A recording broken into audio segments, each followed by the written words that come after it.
வணக்கம். நான் உங்கள் டாக்டர் அஜித்குமார் பேசுகிறேன், முல்லை கிளினிக். இன்றைக்கி இந்த பதிவு எதுக்கு அப்படின்னா, இந்த வாரம் உலக தாய்ப்பால் வாரம் அப்படின்னு சொல்லிட்டு உலகம் ஃபுல்லாக கொண்டாடுறோம்.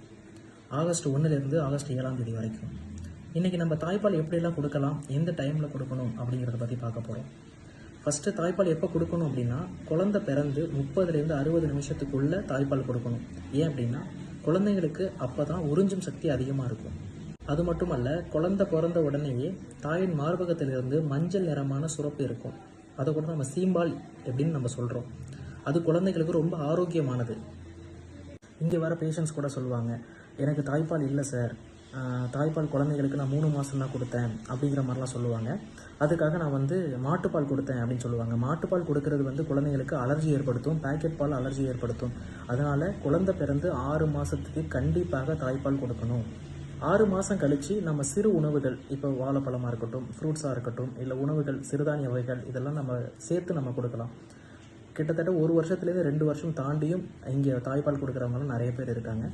ஸோ முதல் 6 மாதத்துக்கு கண்டிப்பாக தாய்ப்பால் கொடுக்கணும். அதே மாதிரி ஒரு சில பேஷண்ட்ஸ் கேட்பாங்க, எனக்கு ஃபீவர் இருக்குது சார், எனக்கு கோல்டு இருக்குது, நான் தாய்ப்பால் கொடுக்கலாமா அப்படின்ற மாதிரிலாம் கேட்பாங்க. சிறு சிறு நோய்கள் எதுவுமே நம்ம குழந்தைகளுக்கு ஒன்றும் பண்ணாது. ஸோ கண்டிப்பாக நீங்கள் தாய்ப்பால் கொடுக்கலாம். இப்போ குழந்தைங்களுக்கு தாய்ப்பால் கொடுக்கறதுனால என்னென்ன நன்மை அப்படிங்கிறத ஷார்ட்டாக முடிக்கலாம். முக்கியமாக புத்தி கூர்மை அதிகமாகுது, நோய் எதிர்ப்பு சக்தி அதிகமாகுது.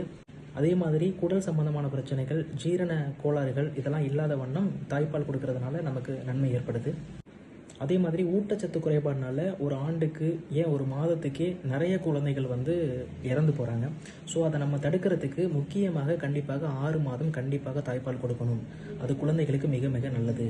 அதே மாதிரி தாய்ப்பால் கொடுப்பதனால தாய்க்கும் அம்மாவுக்கும் நல்லது இருக்குது. அது என்ன அப்படிங்கிறதையும் ஷார்ட்டாக பார்த்துடலாம். அம்மாவுக்கு மார்பக புற்றுநோய், கர்ப்பப்பை புற்றுநோய் இதெல்லாம் பெண்களுக்கு மிக காமனாக வரக்கூடிய ஒரு பிரச்சனை. இது தாய்ப்பால் கொடுக்குற அம்மாக்களுக்கு இது கம்மியான இன்சிடென்ஸ் ஏற்படும். அதே மாதிரி தாய்ப்பால் கொடுக்கறதுனால தாய் சேய், அதாவது அம்மாவுக்கும் குழந்தைக்கும் ஆன இணைப்பு ரொம்ப பாண்டு ஸ்ட்ராங் ஆகுது அப்படிங்கிற மாதிரி ஆராய்ச்சிலையும் சொல்கிறாங்க. அதுவும் உண்மையும் கூட. முக்கியமாக மகப்பேருக்கு முன்னாடி என்ன வெயிட் இருந்தாங்களோ அம்மா, அதை தாய்ப்பால் கொடுக்கறதுனால அந்த வெயிட்டை நம்ம திரும்ப பெறலாம். இப்போ தாய்ப்பால் பற்றி முக்கியமான விஷயங்கள்லாம் நம்ம தெரிஞ்சுக்கிட்டோம். நமக்கு தெரிஞ்சுக்கிட்ட விஷயத்த மற்றவங்களுக்கு ஷேர் பண்ணுவோம். உலக தாய்ப்பால் வாரத்தை செம்மையாக கொண்டாடுவோம்.